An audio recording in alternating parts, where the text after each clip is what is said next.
As a warm-up, and I think this might be something Elon might like to see, about a year and a half ago, before Model S shipped, I remember him saying with sort of a gleam in his eye that he relishes the day that he'll be driving around somewhere in Silicon Valley and see a Model S on the road that's not like an employee car that's in testing, but like a real customer, like that he doesn't know. And so as a quick survey of hands, how many people here today saw Tesla driving around Silicon Valley? And I don't mean the one out there, because that means you've all seen multiple Teslas, right? I saw 10, I counted today, and I have a short commute, so that dream has become reality, and what Tesla has done has been a marvel to watch.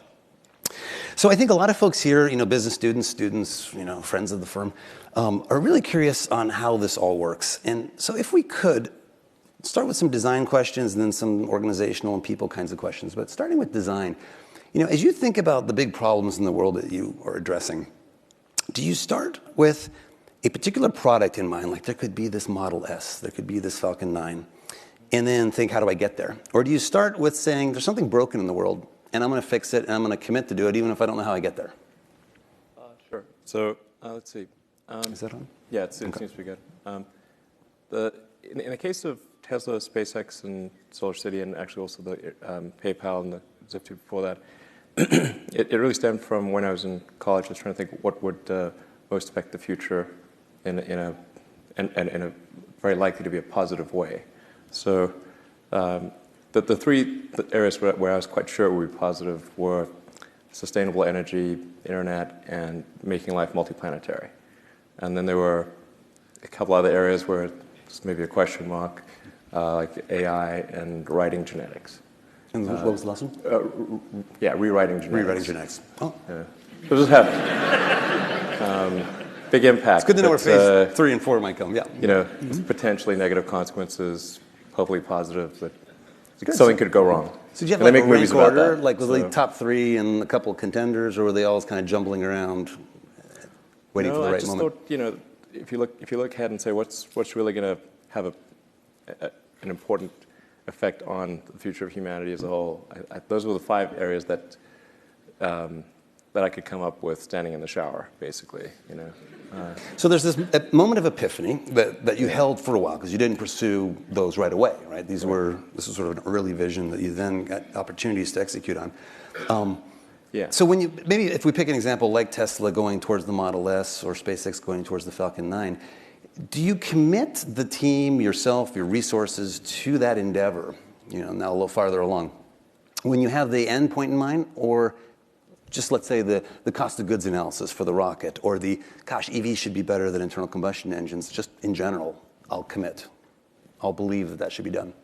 I didn't really get into any of this with the expectation of success, or at least, I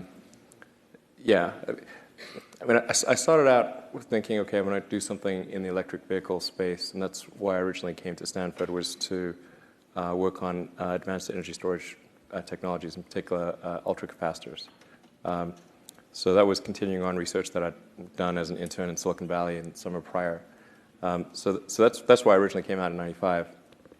And then during that summer, I wrote some internet software, and I thought, okay, I can either work on electric vehicle technology, or I could sort of work on internet stuff, try to do something with the internet. And I thought the internet would be something that would dramatically affect the future of humanity. It would be like acquiring a nervous system.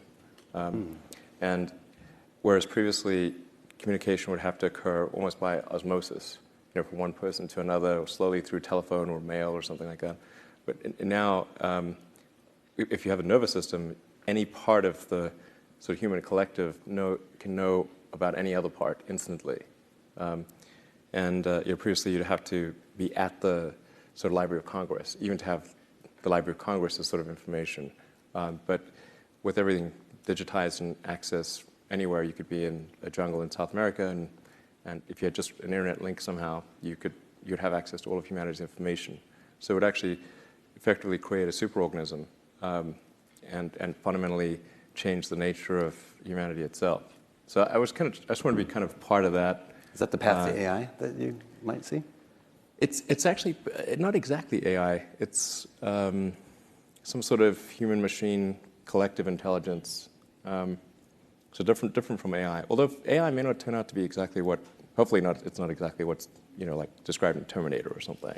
Now, a quick pause for those who haven't been to SpaceX. The data center has got to be the coolest thing you've ever seen. It's Skynet on the door, Cyberdyne Systems branding and logoing, the most badass set of lights coming from all the blinking servers. So you own it. Exactly. Right? Our FVA and CFD cluster is called Cyberdyne Systems.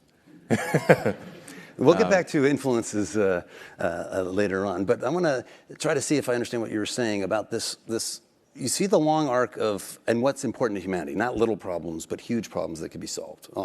A lot of us go around and we see something frustrating like traffic on the 405, and we just take it as, well, crap, government's screwed, what are we going to do, right?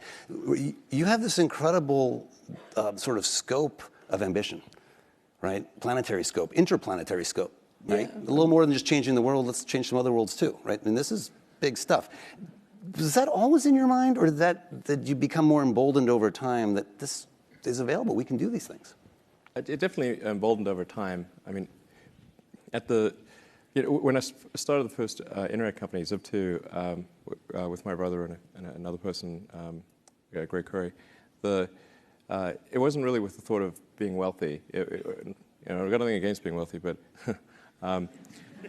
we'll get back to that later too.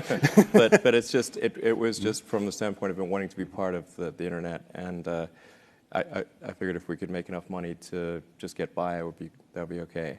And when we started off, we literally only had like one computer, and so it would be our web server during the day, and I'd code at night. And we just got a small office in Palo Alto back when rent was not insane, and it cost us like $450 a month. It was cheaper than an apartment, so we actually just slept in the office and then showered at the YMCA on Page Mill, El Camino.